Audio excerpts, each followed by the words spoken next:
Bonjour à toutes, bonjour à tous, bienvenue dans Entre deux. Quel avenir pour le télétravail après son déploiement massif pendant la crise sanitaire? Le retour du présentiel en entreprise s'est fait de manière souvent chaotique, parfois à marche forcée. Depuis la semaine dernière, en tout cas, le télétravail n'est plus imposé, même s'il est largement encore préconisé. Bonjour Laureline Goutard, vous faites partie de l'ARACT Auvergne-Rhône-Alpes. L'ARACT, c'est l'association régionale pour l'amélioration des conditions de travail et vous accompagnez notamment les PME dans la mise en place de ce télétravail. Alors, est-ce qu'on pourrait dire qu'en cette période de rentrée, c'est une période clé parce que c'est aujourd'hui que va se dessiner l'organisation du travail de demain dans les entreprises? Oui, c'est sûr que du coup, l'avenir du travail ne se fera sans doute pas sans télétravail. Alors, il y a quand même une vigilance, c'est que, comme vous le dites, aujourd'hui, on est à marche forcée. Les entreprises veulent organiser le retour au bureau et c'est vraiment ça peut être une difficulté si elles l'imaginent comme quelque chose d'un peu brutal. Je pense que imaginer qu'on va revenir 100% au télétravail ou 100% au bureau, c'est un peu illusoire et c'est surtout se donner un peu des problèmes qu'on pourrait imaginer autrement pour les entreprises en plutôt allons chercher l'hybridation, c'est-à-dire un bon curseur, un point d'équilibre qui permette à la fois on va dire, conserver cette organisation qui a été mise en place et quand même retrouver des espaces de travail collectifs, de la convivialité et rompre un peu avec l'isolement parce que pour tout le monde, ça n'a pas été forcément très simple. Il n'empêche, je le disais, qu'on est passé très vite, les entreprises sont très vite adaptées avec les contraintes sanitaires pour la mise en place de ce télétravail. Ça a été très facile d'y entrer. Ça va être sans doute un peu plus compliqué d'en sortir. C'est sûr que du coup, l'urgence, on a vu que ça avait quand même fonctionné.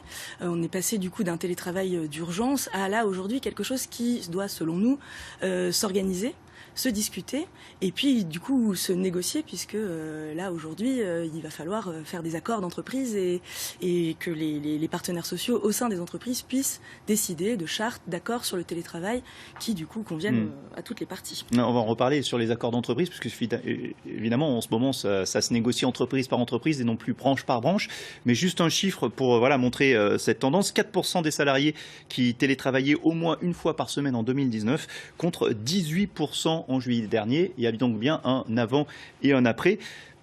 En quoi ce télétravail du monde d'après, on va dire, sera différent de celui qu'on a connu ?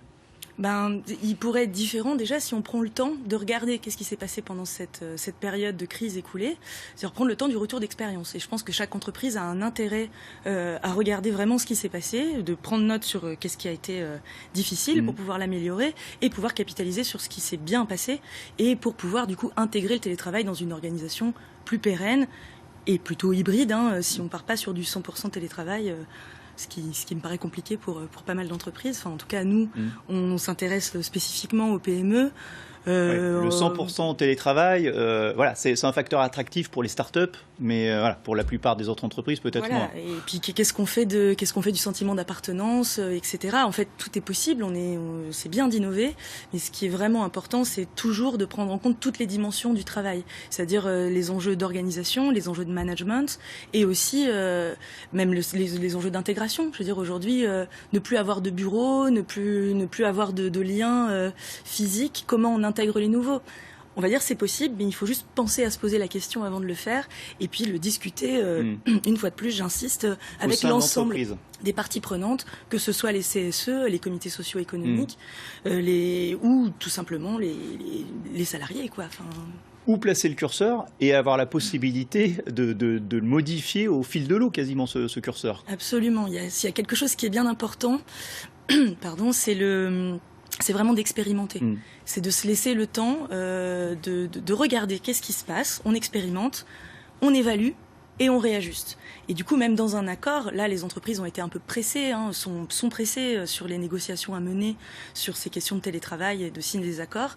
C'est pas grave à partir du moment où on peut prévoir dans les accords des clauses de revoyure. C'est-à-dire aujourd'hui, décider qu'on va travailler 2 jours par semaine, le mardi et le jeudi, si on voit que ça convient pas à la majorité de l'entreprise, parfois même aux dirigeants, pourquoi rester avec ça ? Et du coup, si on a pu prévoir de le rediscuter, ça permet de s'adapter en conditions du réel, en fait. 2 jours par semaine, c'est justement ce que, dans un sondage, réclame la majorité des salariés qui ont été interrogés. Juste sur ces accords d'entreprise, ils ont explosé, 1400 en 2019 en France, 24 000 en 2020. Vous me disiez, c'est pas forcément un bon signal. C'est un bon signal dans le sens où les entreprises du coup négocient et formalisent en fait ces évolutions de l'organisation du travail.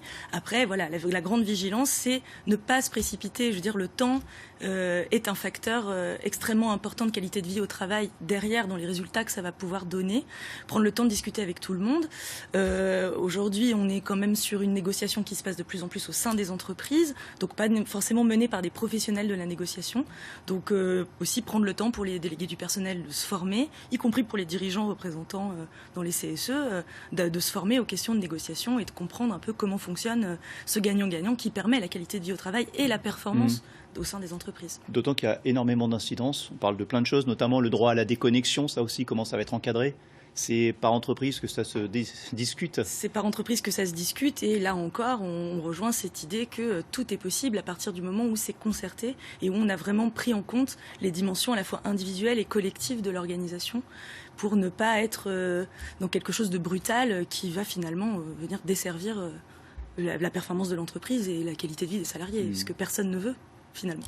Et puis il y a la gestion aussi, finalement, la formation des managers. Comment on gère les inégalités entre les postes qui sont télétravaillables, ceux qui le sont partis, ceux qui ne le sont pas du tout.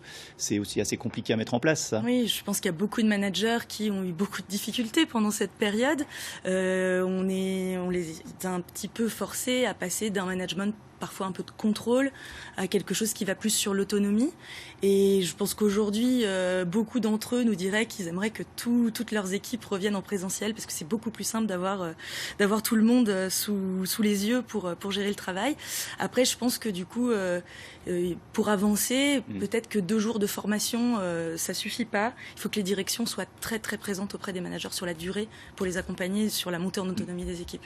Merci beaucoup Laureline Goudard de l'ARACT Auvergne-Rhône-Alpes. Tout de suite, votre journal régional présenté par Paul Satis.